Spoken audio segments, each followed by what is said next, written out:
Assalamu alaikum wa rahmatullahi wa barakatuh, and welcome to Radio News. This is your Sunday afternoon show with your host Abu Musa, and it's live with me for the next hour. As always, my show goes out on Sunday afternoon, inshallah. And today you have the pleasure of me for the next hour, inshallah. I hope that you've all been well. I hope that you've had a fruitful and eventful week.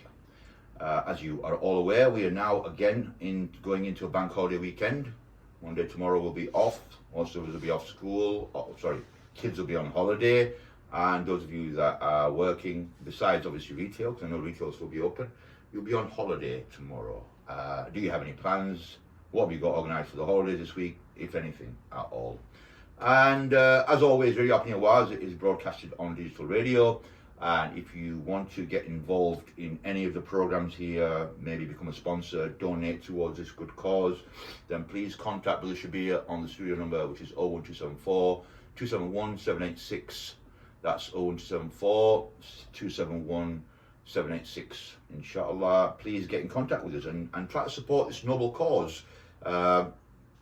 We would love for such platforms to be running on free, but unfortunately the reality is there's rents to pay and costs to maintain. So anything that is worthwhile requires some kind of a financial resource to keep it going. So inshallah ta'ala, if you're a business out there, please support the radio here. And if you're just somebody who likes to, listen to the radio, maybe you can support us somewhere. There's many schemes that you can maybe get attached to.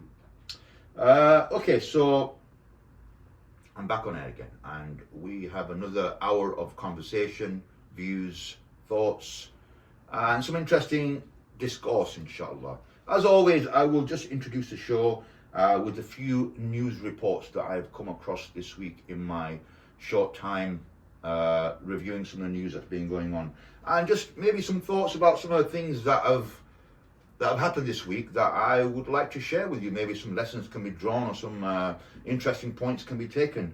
And if I can kick off things this week, whilst, for those of you that don't know, I work from home, and the interesting thing at home is when you're at home working, you can get a knock on the door at any time. It could be somebody coming to deliver something, a parcel or what have you, or it could be, more interestingly, somebody going around the area canvassing, especially when it comes to the elections time.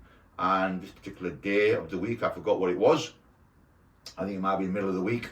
I had a knock on the door, and lo and behold, Labour was canvassing in the area. There was about 10, 15 members of the Labour Party that were out in our community in the area, knocking on doors. And I particularly came across an individual called Phil. I think that's his name from what I remember. He was mumbling his name, and we had a quick interaction. I'd say it's quick because he was quick to get away from the door and leave me and say goodbye. It was interesting. He asked me about my commitment to vote this year and who I was voting for. We had a discussion about the fact that many people now have been disheartened by democracy, by the local elections and what have you, and numbers of non-voters have increased. I also kind of discussed with him the whole stance of Labour against supporting and funding Israel.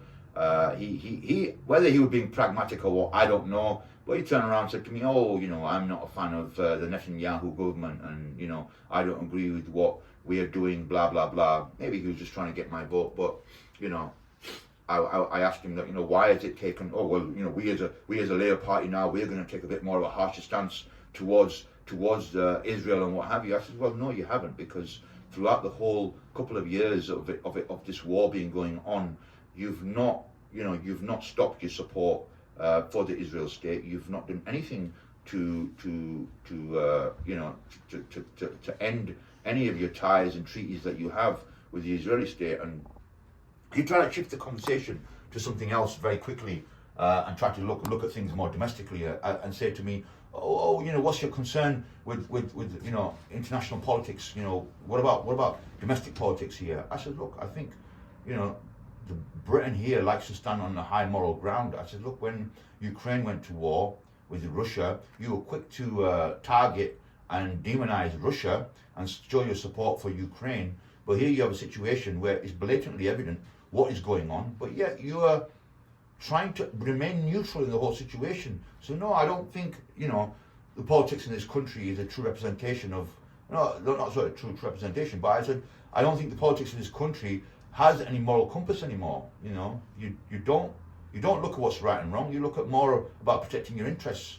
At this point of the conversation, he was trying to add bits and bats in the conversation, but he didn't really satisfy me in any way. And he said, "Have you been a Labour supporter?" I said, "No, I've never voted. I've never supported Labour for anyway because I don't buy into the system. I don't buy into democracy. I think it's run and dictated to by multinationals, by corporations that fund these political parties that make policies and influence policies, whether it be domestic and foreign." So I don't think he liked the tone of the conversation, and he realised that he was wasting his time with me. And I think they have this whole policy of giving everybody a few minutes to ascertain what their position and what their stance is, and if it's not favourable towards them, they'll end the conversation and move on to somebody else.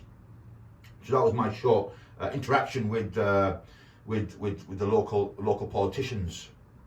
Let me just move to some other news around the world that's going on. There was a story here in the Five Pillars website about the French teacher suspended over minute silence for Gaza. You know how in schools we have these minute silences for various causes that the schools feel that they need to highlight to students. I can remember when 9/11 happened, it was a big issue at that time. If you was at work, you'd have to have a 2-minute silence for this cause. But they're very selective causes, as is highlighted. And I remember a conversation with one of the brothers, and he said, "Look, when this whole incident took place, I made a point of going to the chief executive and raising my issues about the war in Iraq, the war in Afghanistan. And I said, look, I refuse to have a 2-minute silence for 9/11 because you refuse to have a moment's silence for the lives lost in Afghanistan and Iraq as a result of 9/11, which obviously we know the whole war on terrorism took place, supposedly war on terrorism took place, and America and most of their allies went to war in Afghanistan and in Iraq as a net result of that. So this particular teacher here, if I can just quickly refer to the article, a teacher has been suspended by her school after agreeing to a student-led silent tribute for the victims of Israel's bloody war on Gaza. So the teacher only reciprocated the sentiments of the students, nor did he or she, the teacher, instigate such an occasion, but rather was responsive to the students that she works with. The physics and chemistry teacher at Janokhuri High School in Sens, Yon, was suspended on 31st of March for observing a minute's silence in a classroom for Palestinians killed in Gaza. According to the Dijon Education Authority, the teacher acted on her own initiative and allegedly failed to uphold France's principle of neutrality in public schools. Interesting. The minute silence was held on 25th of March, just days after Israel resumed its military assault on the besieged Gaza Strip, ending a brief ceasefire. However, the French teaching unions rejected this version of events and insisted that the request came from the students themselves. In a joint statement, several education unions claimed the teacher agreed at the end of her class to observe this time of homage with the students who wished to do so. They described the disciplinary action as disproportionate and called for her immediate reinstatement. It's interesting here on a couple of notes. First of all, institutions of education, institutions of learning. This is what our schools, colleges and universities are.